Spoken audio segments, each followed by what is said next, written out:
فرمایا اے یہودی اب تم کوڑا لو، غلام سے کہا کمبر اس کو کوڑا دو، اس یہودی کو کوڑا دیا۔ اور کاش میڈیا لکھے اور چیخ چیخ کر بتائے کیا یہ عدل ہے آج ہمارے یہاں، کیا یہ انصاف ہے آج سب کے ساتھ؟ پاور میں حضرت علی اور اپنے غلام کمبر سے کہتے ہیں کہ کوڑا اس یہودی کو، اور کمبر سے کہتے ادھر کھڑے ہو جاؤ، سب کے سامنے یہودی میرے غلام کمبر کو بھی 3 کوڑے مار۔ اور اس یہودی نے سب کے سامنے 3 کوڑے مارے، 3 کوڑے اس یہودی نے سب کے سامنے مارے حضرت علی کے غلام کو۔ اس عادلانہ نظام کے اندر اتنا سکون تھا کہ کبھی کوئی یہودی، کبھی کوئی عیسائی نہ حضرت علی کے خلاف بغاوت کا علم بلند کر سکا اور نہ کوئی شکایت کر سکا۔ میرے بھائیوں ذرا تصور کیجئے، ایک انسان کو کیا چاہیے؟ اس کی بیوی بچے سکون سے رہیں، وہ اطمینان سے رہے، ہم جہاں رہ رہے اطمینان کی سانس لے سکیں اور ہمارے اوپر ظلم و زیادتی نہ ہو۔ میرے بھائیوں یہی ہے، جتنا مضبوط عادلانہ نظام ہوگا اتنا مضبوط امن ہوگا، اور جہاں امن نہیں سمجھ لو کہ وہاں عادلانہ نظام مضبوط نہیں ہے۔ اب سوچئے، اپنی اولاد کے بارے میں بھی سوچئے، کس کو زیادہ دے رہے ہو، کس کو کم دے رہے ہو۔ شادیوں میں اپنی بیٹی کو جہیز تو دے دیتے ہو لیکن وراثت میں اس کو حصہ نہیں دیتے ہو۔ جہاں عدل نہیں ہوگا، لڑکے لڑکیاں دونوں ہیں، لڑکوں کو زمین دے رہے ہو، لڑکیوں کو محروم کر رہے ہو، فساد کا بیج آپ خود بو رہے ہیں، امن و شانتی اپنے گھر کی خود ختم کر رہے ہیں۔ شریعت کے مطابق اگر آپ عدل کریں لڑکیوں کے ساتھ، بیویوں کے ساتھ، پڑوسیوں کے ساتھ، کبھی فساد ہو ہی نہیں سکتا، کبھی فتنہ پھیل ہی نہیں سکتا۔ فتنہ پھیلتا ہی تب ہے جب ہم عدل و انصاف سے کام نہیں کرتے۔ قاضی شرح کی عدالت میں حضرت علی نے ایک مقدمہ دائر کر دیا۔ حضرت علی کون ہے؟ خود سنو، آپ تعجب کریں گے، آپ تعجب۔ حضرت علی نے یہودی کے ہاتھ میں زرہ دیکھی، زرہ سمجھتے ہیں نا، وہ پہن لی جاتی تھی تاکہ کوئی تیر کا اثر نہ ہو، لوہے کی ہوا کرتی تھی، اپنے جسم پہ ڈال لی جاتی تھی، کوئی تیر کافروں کی طرف سے آئے تو اس پر رکاوٹ بن جائے۔ ایک زرہ یہودی کے ہاتھ میں دیکھی، حضرت علی نے اس یہودی سے کہا یہ زرہ تو میری ہے۔ یہودی کہتا ہے کہ تم جھوٹ بول رہے ہو۔ یہودی نے کہا کہ تم جھوٹ بول رہے ہو حضرت علی سے۔ حضرت علی نے کہا یہ زرہ میں اچھی طریقے سے پہچانتا ہوں، یہ زرہ میری ہے۔ اس یہودی نے کہا یا علی آپ جھوٹ بول رہے ہو، یہ زرہ میری ہے، اگر تم نہیں دو گے تو میں تمہارے خلاف مقدمہ دائر کروں گا۔ کون کہہ رہا ہے؟ حضرت علی۔ اس یہودی نے کہا کہ اے علی امیر المومنین جائیے، یہ زرہ میری ہے، اگر آپ کو لگتا ہے کہ یہ آپ کی ہے تو عدالت میں مقدمہ دائر کر لیجئے اور اپنا پکش رکھ کر یہ زرہ لے لیجئے، ایسے تو میں نہیں دے سکتا کیونکہ یہ میری زرہ ہے۔ حضرت علی نے مقدمہ دائر کیا، امیر المومنین ہیں لیکن مقدمہ دائر کر رہے ہیں اپنی ہی ریاست اور اپنے ہی ملک میں رہنے والے ایک عام یہودی کے خلاف مقدمہ دائر کر دیا قاضی شرح کی عدالت میں۔ قاضی شرح نے اس یہودی کو طلب کیا، حضرت علی سے پوچھا تم کیا کہنا چاہتے ہو؟ کہا یہ زرہ میری ہے، یہودی دے نہیں رہا ہے۔ یہودی سے پوچھا تم کیا کہنا چاہتے ہو؟ یہودی نے کہا کہ یہ زرہ میری ہے، حضرت علی میری زرہ کو اپنی زرہ بتلا رہے ہیں۔ اب قاضی کا ایماندارانہ فیصلہ دیکھیں۔ قاضی نے کہا اے علی مقدمہ آپ نے دائر کیا ہے، امیر المومنین نہیں، ابھی عدالت میں ہو، یہ امیر المومنین کا لقب رکھیے باہر، ابھی آپ ہمارے عدالت میں ایک مجرم کی حیثیت سے آئے ہیں، آپ نے مدعی دعویٰ آپ نے کیا ہے تو ثابت آپ کو کرنا پڑے گا، آپ کو ثابت کرنا پڑے گا۔ اے علی آپ ثابت کیجئے کہ یہ زرہ آپ کی ہے، آپ کہہ رہے ہیں میری ہے، گواہ لاؤ۔ حضرت علی نے اپنا ایک گواہ پیش کیا، اپنے بیٹے حضرت حسن کو۔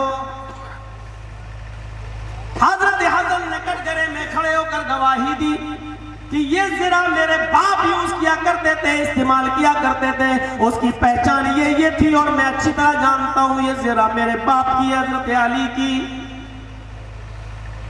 قاضی شریح نے جواب دیا، اے علی، شریعت یہ کہتی ہے باپ کے حق میں بیٹے کی گواہی تسلیم نہیں کی جائے گی، لہذا تمہاری زرا کی گواہی تمہارا بیٹا دے رہا ہے، شریعت کے لحاظ سے باپ کے حق میں بیٹے کی گواہی قابل قبول نہیں، کوئی دوسرا گواہ لے کر آؤ۔ بیٹے کی گواہی کل عدم قرار دی جا رہی ہے، بیٹے کی گواہی ریجیکٹ کی جا رہی ہے، بیٹے کی گواہی معطل کی جا رہی ہے، نہیں مانی جائے گی۔ حضرت علی نے کہا اپنے غلام سے کہ تم آؤ اور گواہی دو۔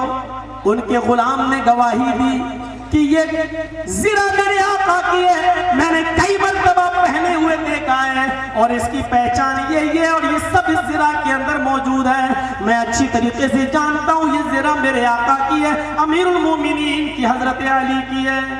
قاضی شریح کی عدالت پھر فیصلہ سناتی ہے، اے علی، غلام کی گواہی بھی مالک کے حق میں قبول نہیں کی جا سکتی ہے، کیونکہ غلام اکثر مالک کے فیور میں ہوتا ہے اور مالک کے دباؤ میں، پریشر میں بولتا ہے۔ شریعت کی روشنی میں غلام کی گواہی بھی مالک کے حق میں قبول نہیں کی جائے گی۔ اے علی، بیٹے کی گواہی پہلے معطل ہو چکی ہے، اب میں آپ کے غلام کی گواہی بھی کالعدم قرار دے رہا ہوں، معطل قرار دے رہا ہوں۔ بیٹے کی بھی اور غلام کی دونوں کی گواہی خارج، تیسرا کوئی گواہ لے کر آؤ جو آپ کا بیٹا نہ ہو، آپ کا غلام نہ ہو۔ حضرت علی نے معذرت چاہ لی، کہا غلام اور بیٹے کے علاوہ میرے پاس کوئی اور گواہ نہیں۔ آج کل تو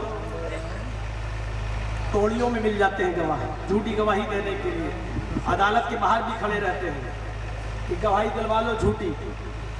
حضرت علی چاہتے تو ان کے اشارے پر 20 لوگ گواہی دے سکتے تھے، لیکن حضرت علی نے کیا کہا، بیٹے اور غلام کے علاوہ میرے پاس کوئی اور گواہ نہیں ہے۔ قاضی شریح نے فیصلہ سنایا، اے یہودی، یہ زرا تمہیں دی جاتی ہے، اس کے مالک تم ہو، کیونکہ حضرت علی اپنا پکش مضبوطی سے نہیں رکھ سکے اور اپنی زرا کی گواہی میں وہ گواہ پیش نہیں کر سکے، اور جو دو گواہ انہوں نے پیش کیے تھے وہ ان کے اپنے گھر کے تھے، جن کی گواہی شریعت کی روشنی میں قابل قبول نہیں ہے۔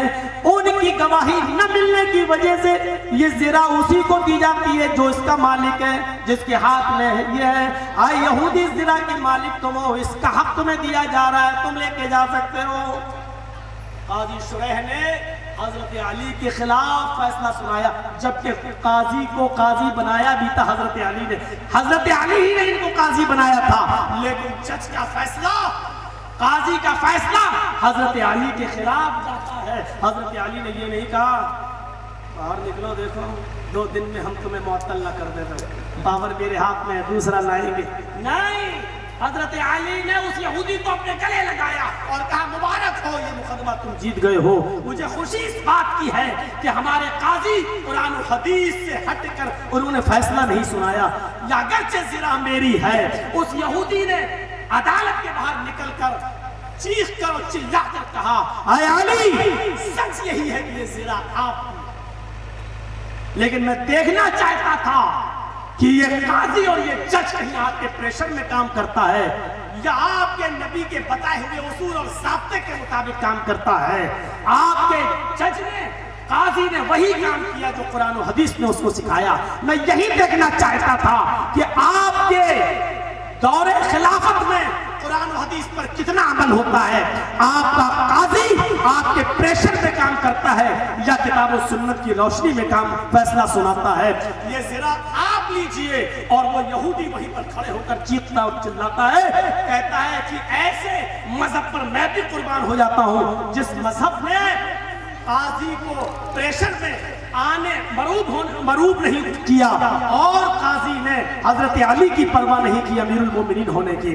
اشہد ان لا الہ الا اللہ و اشہد ان محمدن عبدہ و رسولہ، یہ کلمہ پڑھا اور اسلام لے آیا۔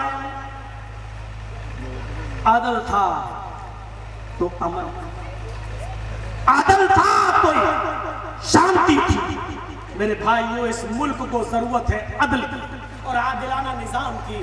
انشاءاللہ مہاتما گاندھی کے قول کے مطابق، ستیہ اور اہنسا میں جو لکھا اس کے مطابق آپ عدل قائم کر دیجئے، خون خرابہ اپنے آپ بند ہو جائے گا۔